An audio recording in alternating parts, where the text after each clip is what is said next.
इस कार्यक्रम के सभापति करने वाले डॉक्टर पूनम कानू जी, आज के इस कार्यक्रम के interaction first model interaction GKC के ग्लोबल कास्ट कॉन्फ्रेंस का जो आयोजन है उसके चीफ गेस्ट प्रमुख अतिथि राजीव रंजन प्रसाद जी, जो भारत के जनता दल यूनाइटेड के नेता भी सेक्रेटरी भी नीतीश कुमार जी की पार्टी की कोई राजनीतिक मंच तो नहीं है, लेकिन चर्चा करना मुनासिब हो रहा है कि मेरी पार्टी नेपाली कांग्रेस और जनता दल यूनाइटेड के जो अभी चीफ मिनिस्टर हैं नीतीश कुमार, उनका पार्टी का फाउंडिंग फाउंडर कहेंगे जॉर्ज फर्नांडिस हुआ करते थे। शरद यादव जी, बहुत सारे केसी त्यागी जी जो अभी शायद है ही वो महामंत्री है ना, अभी मेरे बेटे के शादी में आए थे मेरे इन्विटेशन पर, मेरी काफ़ी दोस्ती है। तो ऐसे लोग आप लोग आए हैं। सबसे पहले मैं रंजन जी को, राजीव रंजन जी को बहुत ही स्वागत करता हूँ अपनी ओर से, अपने परिवार की ओर से। और चाहे आप बुरा माने, आप यहाँ के लोग बुरा माने का है समाज के, मैं नेपाली कांग्रेस पार्टी की ओर से भी आपका स्वागत करता हूँ। नेपाली कांग्रेस पार्टी का और जनता दल यूनाइटेड का बहुत ही गहरा संबंध रहा है। नेपाल के लोकतांत्रिक आंदोलन में चंद्रशेखर जी, जॉर्ज फर्नांडिस जी, अब जवानी की बात है, मैं इस कहानी को कहना नहीं चाहता हूँ। चाहे बीपी कोइराला जो आचार्य नरेंद्र देव और बीपी कोइराला जो कि सोशलिस्ट हुआ करते हैं, उनके साथ से नेपाल और भारत का राजनीतिक और सामाजिक संबंध रहा है, आंदोलन का संबंध रहा है। आज के इस दिन में चर्चा करना उतना ही लाजमी होगा। भारत में भी कास्ट समाज का बहुत बड़ा योगदान रहा है भारतीय स्वतंत्रता संग्राम में और भारत के संविधान को बनाने में, भारत की शासन प्रणाली को सुव्यवस्थित करने में। शासन प्रणाली का चाहे कोई भी क्षेत्र हो, राजनीतिक क्षेत्र हो, लेजिस्लेचर का क्षेत्र हो, जुडिशरी का हो, ब्यूरोक्रेसी का हो, या कहें तो कुछ हद तक व्यापार का क्षेत्र भी। व्यापार कायस्तों का अपना क्षेत्र तो नहीं है, लेकिन उसमें भी भारतीय कायस्तों का, तो जनसंख्या के हिसाब से सबसे ज़्यादा भारत में ही कायस्थ है। हम लोग यहाँ नेपाल में बहुत कम हम लोग हैं। बहुत ही बड़ा योगदान रहा है और बहुत ही दिशा निर्देश दिया है उन्होंने हर क्षेत्र में। डॉक्टर राजेंद्र प्रसाद से लेके लाल बहादुर शास्त्री से लेके आज के दिनों तक अमिताभ बच्चन तक हर क्षेत्र में कायस्तों का एक रहा है।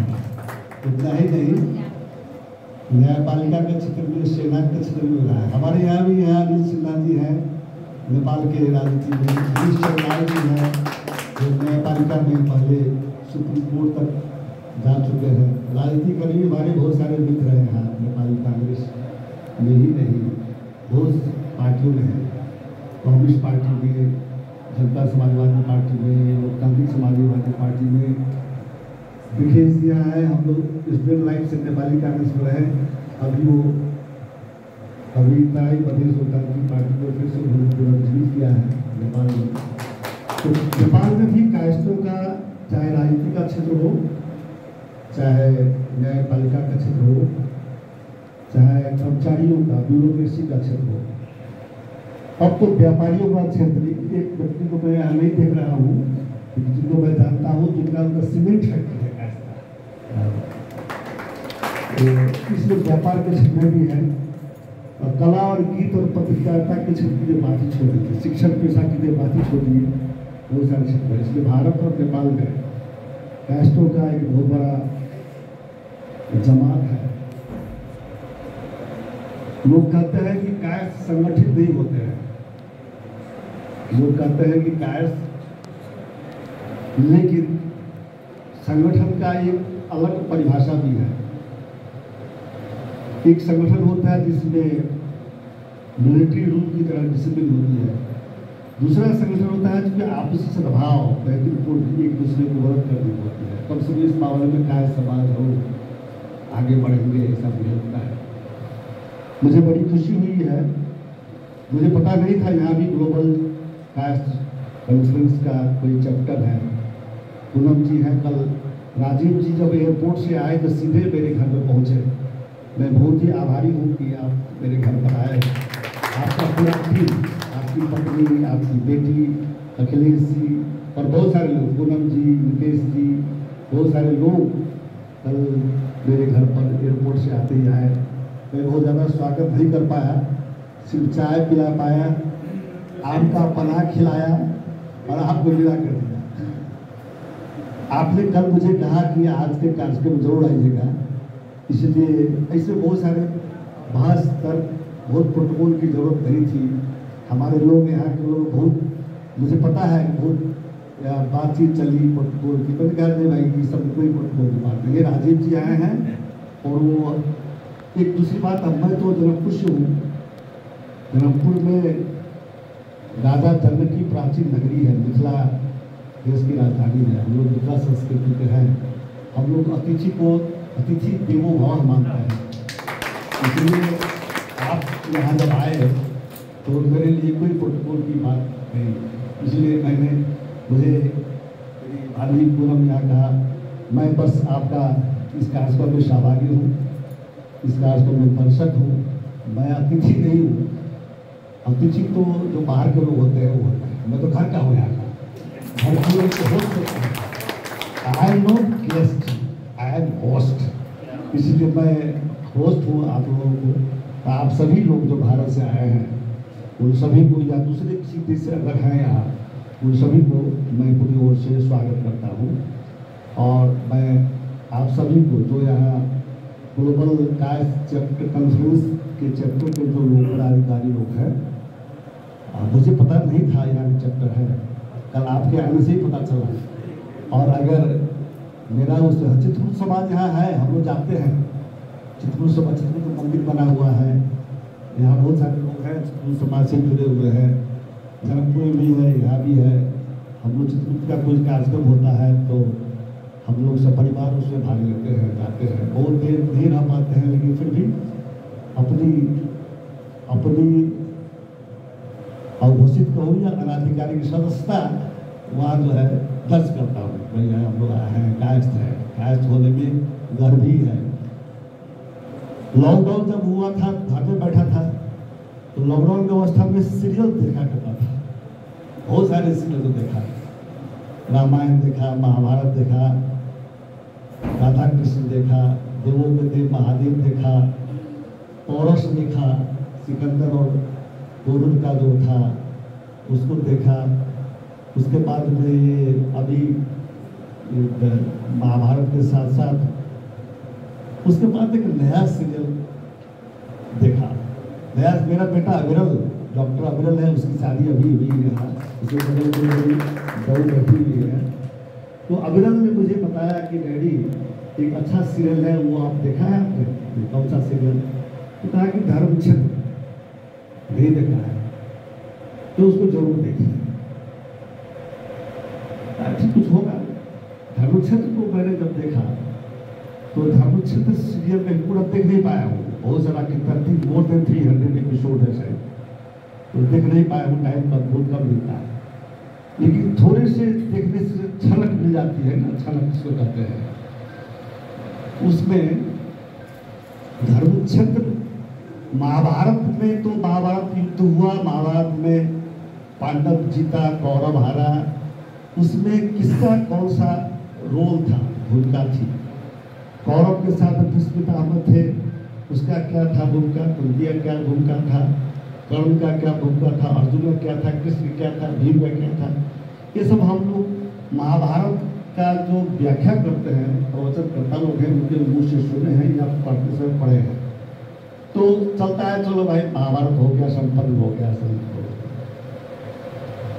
जिसने किया हो वो धर्म क्षेत्र का स्क्रिप्ट जिसने लिखा हो, धर्म क्षेत्र में मैंने देखा वहाँ एक नया अनिल जी हमारे माननीय सुप्रीम कोर्ट के जज हैं, वो धर्म क्षेत्र वास्तव में कहिए एक हियरिंग है कोर्ट का, आप नहीं देखेंगे तो जरूर देखिएगा क्योंकि आप फैसला करते हैं।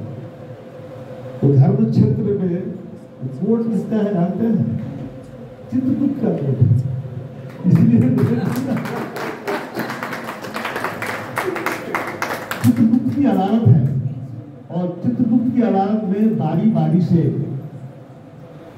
दुर्योधन से लेके कौरव और पांडव के जितने व्यक्ति हैं बारी बारी से सबको हाजिर किया जाता है, सब पर आरोप लगता है कि आपके विरुद्ध में ये सब आरोप है, आप अपनी ओर से कुछ कहना चाहते हो तो सफाई दो, और फिर वहां पर भी बयान लिया जाता है पूरे कोर्ट की तरह है। अनिल जी से और जो भी न्यायपालिका में रुचि रखते हैं उनको तो कहूंगा ही कि आप धर्म क्षेत्र सीरियल को जरूर देखें।